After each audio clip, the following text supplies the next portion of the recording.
Hi hello ನಮಸ್ತೆ ಎಲ್ರಿಗೂ welcome back to my channel. ಬಿಸಿ ಬಿಸಿ ರೊಟ್ಟಿ ಚಪಾತಿ ಆಮೇಲೆ ರೈಸ್ಗೆ ಒಂದು ಒಳ್ಳೆ ರುಚಿಯಾಗಿರುವಂಥ ಇದು ಇಡ್ಲಿ ದೋಸೆ ಪೂರಿಗೂ ಕೂಡ ಅಷ್ಟೇ ಟೇಸ್ಟಿಯಾಗೇ ಇರ್ತೈತಿ. ಇದು ಬಿಸಿ ಬಿಸಿ ಅನ್ನಕ್ಕೆ ತುಪ್ಪ ಹಾಕೊಂಡು ತಿಂದಿದ್ರೆ ಅಂತೂ ಭಾಳ ರುಚಿಯಾಗಿರ್ತೈತಿ. ಈ ಟೊಮೆಟೊಕಾಯಿ ಚಟ್ನಿನ ಮಾಡೋದಕ್ಕೆ ಮೊದಲಿಗೆ ಇಲ್ಲಿ ಹಸಿ ಟೊಮೆಟೊನ ಈ ರೀತಿ ತೊಗೊಂಡು ಒಂದೆರಡು ಸತಿ ಇದನ್ನು ತೊಳ್ಕೊಬೇಕು. ಇದನ್ನು ಮಾಡೋದಕ್ಕೆ 3 ಹಸಿ ಕಾಯಿನ ತೊಗೊಂಡಿನಿ. ಇದಕ್ಕೆ ನೀವು ಬೇಕು ಅಂತಂದರೆ ನಾವು ಇದನ್ನ ಹಣ್ಣಾಗಿರುವಂಥ ಟೊಮೆಟೊನ ಬಳಸಿ ಕೂಡ ಮಾಡ್ಕೋಬೋದು. ಇದನ್ನು ನೀಟಾಗಿ ಈ ರೀತಿ ಎಲ್ಲ ತೊಳೆದು ಇದನ್ನು ನೀವು ಸಣ್ಣದಾಗಿ ಸ್ವಲ್ಪ ಕಟ್ ಮಾಡ್ಕೋಬೇಕು.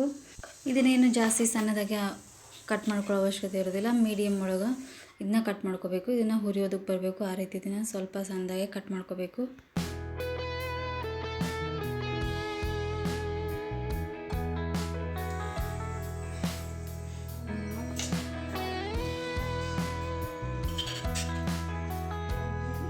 ಈ ರೀತಿ ಟೊಮ್ಯಾಟೊನೆಲ್ಲ ನೀಟಾಗಿ ಈ ರೀತಿ ಕಟ್ ಮಾಡಿ ಇದನ್ನು ಸೈಡಿಗೆ ತೆಗೆದಿಟ್ಕೋಬೇಕು.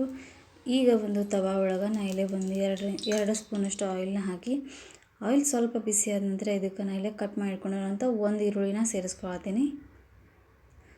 ಅದಾದಮೇಲೆ ಇದಕ್ಕೆ ಖಾರಕ್ಕೆ ಎಷ್ಟು ಬೇಕೋ ಅಷ್ಟು ಹಸಿಮೆಣಸಿನ್ಕಾಯಿನ ಸೇರಿಸ್ಕೊಂಡು ಇದಕ್ಕೆ ಸ್ವಲ್ಪ ಕರಿಬೇವು, ಅದಾದಮೇಲೆ ಒಂದು ಅರ್ಧ ಸ್ಪೂನಷ್ಟು ಜೀರಿಗೆ, 1-2 ಸ್ಪೂನಷ್ಟು ನಾನು ಶೇಂಗಾನ ಹಾಕೋತೀನಿ. ಶೇಂಗಾ ನೀವು ಬೇಕು ಅಂತಂದರೆ ಜಾಸ್ತಿನೂ ಹಾಕೋಬೋದು.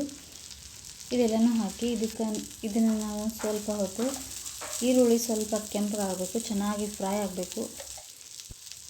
ಅಲ್ಲಿವರೆಗೂ ಇದನ್ನು ಚೆನ್ನಾಗಿ ಫ್ರೈ ಮಾಡ್ಕೋಬೇಕು. ಇದಕ್ಕೆ ನಾನು ಇಲ್ಲಿ ಒಂದು 4 ಬೆಳ್ಳುಳ್ಳಿನ ಕೂಡ ಸೇರಿಸಿ ಈ ರೀತಿ ಚೆನ್ನಾಗಿ ಫ್ರೈ ಮಾಡ್ಕೋಬೇಕು. ಈ ರೀತಿ ಈರುಳ್ಳಿ ಚೆನ್ನಾಗಿ ಫ್ರೈ ಆಗಿ ಈ ರೀತಿ ಸ್ವಲ್ಪ ಕೆಂಪದಾಗಿ ಫ್ರೈ ಆದಮೇಲೆ ಇದನ್ನು ಒಂದು ಪ್ಲೇಟಿಗೆ ನಾವು ತೆಗೆದಿಟ್ಕೋಬೇಕು. ಈಗ ಅದೇ ಪ್ಯಾನ್ಗೆ ನಾನು ಇಲ್ಲಿ ಕಟ್ ಮಾಡಿಟ್ಕೊಂಡಿರುವಂಥ ಟೊಮೆಟೊನ ಸೇರಿಸ್ಕೊಳ್ತೀನಿ. ಇದಕ್ಕೆ ಒಂದು ಮೇಲೆ ಹುರಿಯೋದಕ್ಕಂತೇಳಿ 1 ಸ್ಪೂನಷ್ಟು ಆಯಿಲ್ನ ಹಾಕಿ ಇದನ್ನು ಚೆನ್ನಾಗಿ ಫ್ರೈ ಮಾಡ್ಕೋಬೇಕು.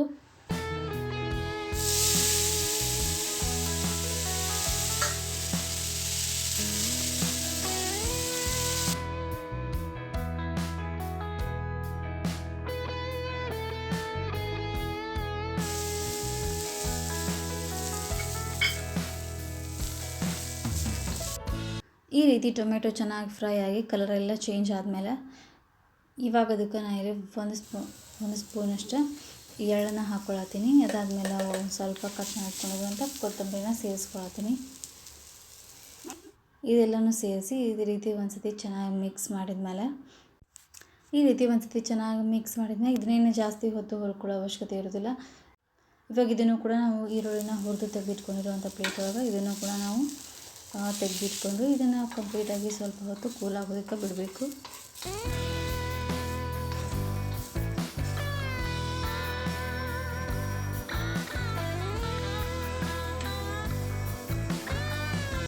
ಈ ರೀತಿ ಇದು ಸ್ವಲ್ಪ ಕೂಲ್ ಆದಮೇಲೆ ಇವಾಗ ಅದನ್ನು ಒಂದು ಮಿಕ್ಸರ್ ಜಾರ್ಗೆ ಹಾಕಿ ಇದಕ್ಕೆ ತುರಿದಿಟ್ಕೊಂಡಿರುವಂಥ ಒಂದು 3-4 ಸ್ಪೂನಷ್ಟು ಹಸಿ ಕೊಬ್ಬರಿನ ನಾನು ಇಲ್ಲಿ ಸೇರಿಸಾತೀನಿ. ಅದಾದಮೇಲೆ ರುಚಿಗೆ ಎಷ್ಟು ಬೇಕೋ ಅಷ್ಟು ಉಪ್ಪು ಹಾಕಿ ಇದಕ್ಕೆ 1 ಸ್ಪೂನಷ್ಟು ಬೆಲ್ಲ ಹಾಕೋದ್ರಿಂದ ಉಪ್ಪು ಖಾರ ಹುಳಿ ಎಲ್ಲ ಬ್ಯಾಲೆನ್ಸ್ ಆಗ್ತೈತಿ. ನೀವು ಬೇಕು ಅಂದರೆ ಹಾಕೋಬೋದು, ಇಲ್ಲ ಅಂತಂದ್ರೆ ಸ್ಕಿಪ್ ಮಾಡ್ಬೋದು.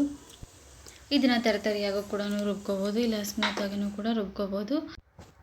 ಇದನ್ನು ಜಾಸ್ತಿ ಸ್ಮೂತಾಗಿ ರುಬ್ಕೊಳ್ಳೋಕೆ ಹೋಗಬಾರ್ದು, ಸ್ವಲ್ಪ ತರಿಯಾಗಿದ್ರೆ ಭಾಳ ಟೇಸ್ಟಿಯಾಗೇ ಇರ್ತೈತಿ ಟೊಮೆಟೊ ಚಟ್ನಿ. ಇವಾಗ ಟೇಸ್ಟಿ ಆ್ಯಂಡ್ ಹೆಲ್ದಿಯಾಗಿರುವಂಥ ಟೊಮೆಟೊಕಾಯಿ ಚಟ್ನಿ ರೆಡಿಯಾಗಿರ್ತೈತಿ. ಯಾರಿಗೆಲ್ಲ ಒಂದು ರೀತಿ ಚಟ್ನಿ ತಿಂದು ಬೇಜಾರಾಗಿರ್ತೈತಿ ಅಂಥವರು ಈ ಚಟ್ನಿನ ಒಂದು ಸತಿ ಟ್ರೈ ಮಾಡಿರಿ. ನೀವು ಕೂಡ ಈ ರೀತಿ ಟೊಮೆಟೊ ಚಟ್ನಿನ ನಿಮ್ಮ ಮನೆಯೊಳಗೆ ಒಂದು ಸತಿ ಟ್ರೈ ಮಾಡಿರಿ. ಅದು ಹೆಂಗೆ ಬಂತು ಅಂತ ಪ್ಲೀಸ್ ಕಮೆಂಟ್ ಒಳಗೆ ತಿಳಿಸ್ರಿ.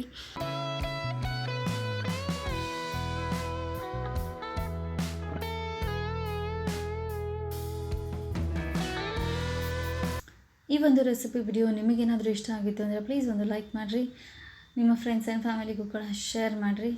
ಯಾರೆಲ್ಲ ನನ್ನ ಚಾನಲನ್ನು ಹೊಸದಾಗಿ ನೋಡ್ತಿದ್ರಿ ಅಂದರೆ ಪ್ಲೀಸ್ ಸಬ್ಸ್ಕ್ರೈಬ್ ಮಾಡಿಕೊಂಡು ನೋಡಿರಿ. ಪಕ್ಕದಲ್ಲಿರುವಂಥ ಬೆಲ್ ಐಕನನ್ನು ಕ್ಲಿಕ್ ಮಾಡಿರಿ. ಇದರಿಂದ ನಾನು ಮಾಡೋ ಪ್ರತಿಯೊಂದು ವಿಡಿಯೋದ ನೋಟಿಫಿಕೇಷನ್ ಫಸ್ಟ್ ನಿಮಗೆ ಬರ್ತೈತಿ. ಸಬ್ಸ್ಕ್ರೈಬ್ ಮಾಡಿಕೊಡಿ. Thanks for watching and keep watching.